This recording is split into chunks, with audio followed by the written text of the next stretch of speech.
Be nice, Candace. Okay. Welcome to the ACC. Sorry. You will be nice.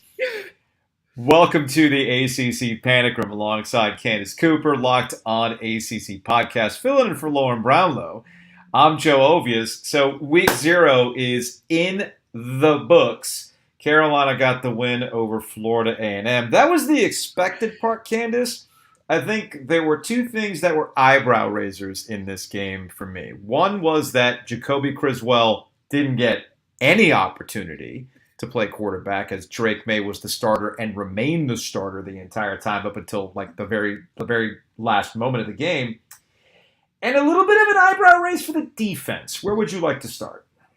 I think we should start with Maye. Let's start with the positives, right? Drake Sure. Maye certainly had an incredible game. I think all of that was hyped up about him, or maybe surprising. People didn't know what he was going to be. Certainly it sort of played out throughout the game. And I think that, hey, this is like maybe Howell 2.0. Maybe I'm getting some sort of, we're going to be fine from an offensive standpoint. We don't need to worry too much, because he also had a lot of help from good guys beyond just Josh Downs. I think that their running backs definitely put on a show, gave us a little more comfort. I was like, is this Javonte Williams and Michael Carter reemerging? Like, okay, Hampton, okay, Petaway. I'm feeling good. I'm not too worried as I once was, but I certainly felt like the offense, all right, we're pick up where we left off. It's just like riding a bike and we're good to go. I try not to put too much stock in what coaches say leading into games, right? But I had a hunch with Drake Maye and what exactly they were going to try to get out of this game against Florida A&M, right? Credit to Mac Brown, who made it very clear that Maye and Criswell had a competition. And in the last press conferences leading up to the game, made it abundantly clear that he'd like to get both of them in, right? But as he said too, he also left room for like, look, if Drake Maye is doing well, then we're not going to like take him out. It's like a hot hand type of thing. My hunch was that they were always confident that Drake Maye would be able to do that, keep things going. And they were getting as much reps as they possibly could and have no guessing games going into what I think is going to be a difficult game in Boone. Not that I think App State is this overwhelmingly great, talented team, or that Chase Bryce doesn't have some of his own issues to work through, especially when it goes up against like ACC squads, right? As my co-host Joe Giglio liked to point out. And he's absolutely right about that. Yeah. I think it's the environment that's going to be intriguing for a lot of guys. Sold out, biggest crowd, all that stuff. A team that's super, super hyped. A team that has a history of upsetting people, including Carolina when they went to Chapel Hill a couple of years ago when Eli Drinkwitz was the head coach before he bounced off to Missouri. So I think it went the way they wanted it to go. I think Mac Brown said it was a perfect opening game. And I think the reason why he felt it was a perfect opening game is, like you said, playmakers emerging. It wasn't just Josh Downs. It looked like the running backs might have something to them. And Drake Maye looked the part in that opening game. We can talk about Florida A&M's numbers, the drama before the game, which is a separate conversation altogether with the 25 missing players. Yeah. But that doesn't matter to me. Watch the game, see if he's got it. I think Drake Maye's got it. And I think they got they got the reps in for the more important game this Saturday against App State. Yeah, and I'd also say I really want him to learn, kind of like Sam Howell had to learn how to slide. Like, buddy, I don't need to see any helicopters in game 1 versus a Florida Nain. I just don't want to see that. I get we're not yet at the hero stage of the coastal competition where we need you to do anything and everything to get us that dub. Like, let's see another down, live to see another play. Don't force the issue. But no, I think overall it's exciting to see Carolina offense pretty much. It is a nod to Coach Longo as well. Mm-hmm. I think that a lot of people were doubting him a little bit, but he's certainly been like, all right, I can coach anybody. And he's proven that so far. The next part, I preface this by saying it's just week 0 or week 1 and strange things happen. Okay. Sometimes you're going to go, like my guy Michael Felder likes to write about in his newsletter. Go subscribe to Felder's newsletter. Scripted plays, everything kind of goes by design. You're not going to show too much.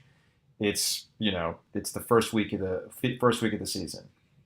But I'm not going to act like it wasn't a little concerning that a depleted Florida A&M squad found themselves down only 11 points in the third quarter, when things are supposed to be going in Carolina's way at that point. I mean, by attrition alone, you should be able to just pull away from FAMU. Not the case. Not the case. I don't want to get too wrapped up in it, but there's been so much focus on the defense and Gene Chizik identifying the real issue. Not talent, but understanding the assignment. This is going to be a little bit more of a work in progress than we initially thought, maybe?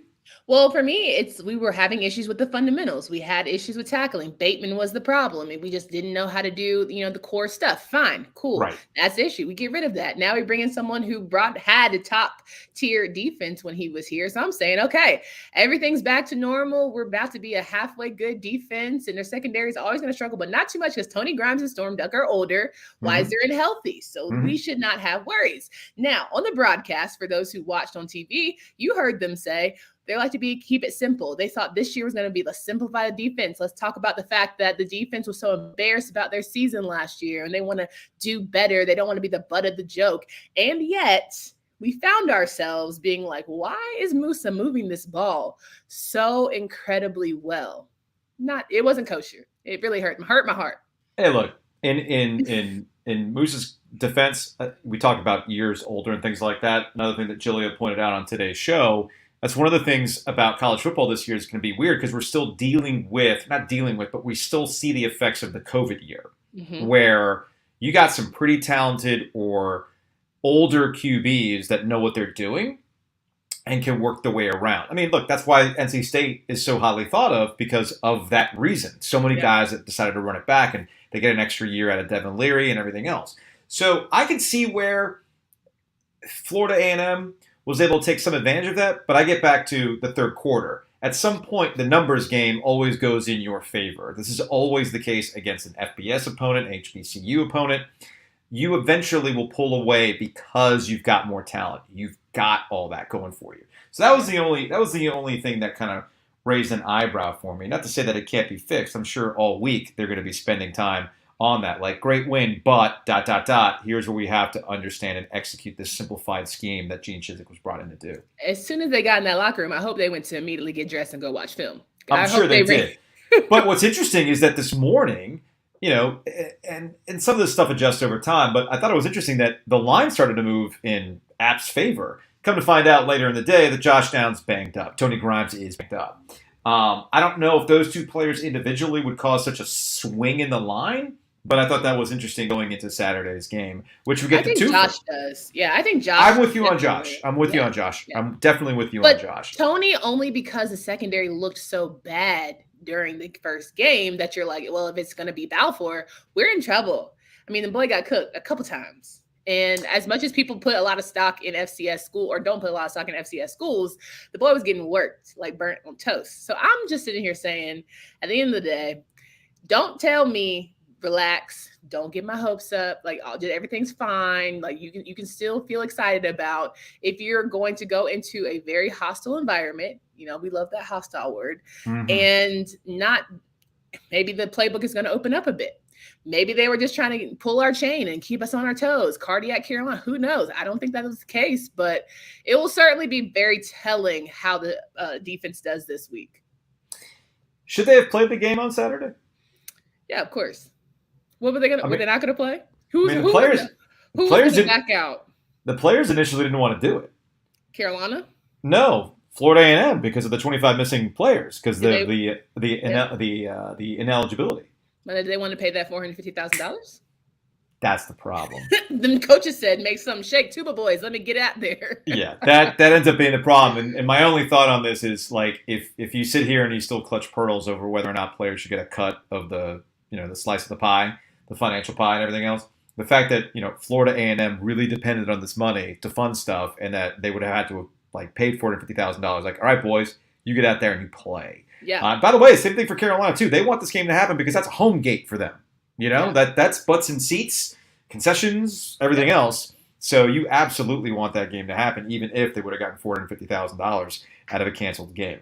Now, if they had played and lost, Carolina probably would never hear the end of that. And Mac Brown, I know we talked about Max Brown's seat being like lukewarm, but like that would have been a little spicy. I'm sorry. We wouldn't have had an A&T moment, would we? Absolutely. Bring me my money. One of the greatest moments of all time. Absolutely. Not only bring me my money, but like we really don't have to care about who's on the roster because we can beat anybody. That they had to play Jackson State and Deion Sanders. That would have been soundbite century over there. It would have been. It would have been. Let's get to wrap it up for this edition of the ACC Panic Room. Candace Cooper, Locked On ACC podcast, filling in for Brownlow. Which, good news, Brownlow will be back on the Panic Room Saturday after the NC State, ECU, and North Carolina App State games. We'll have a lot of fun with that. We'll see you all next weekend.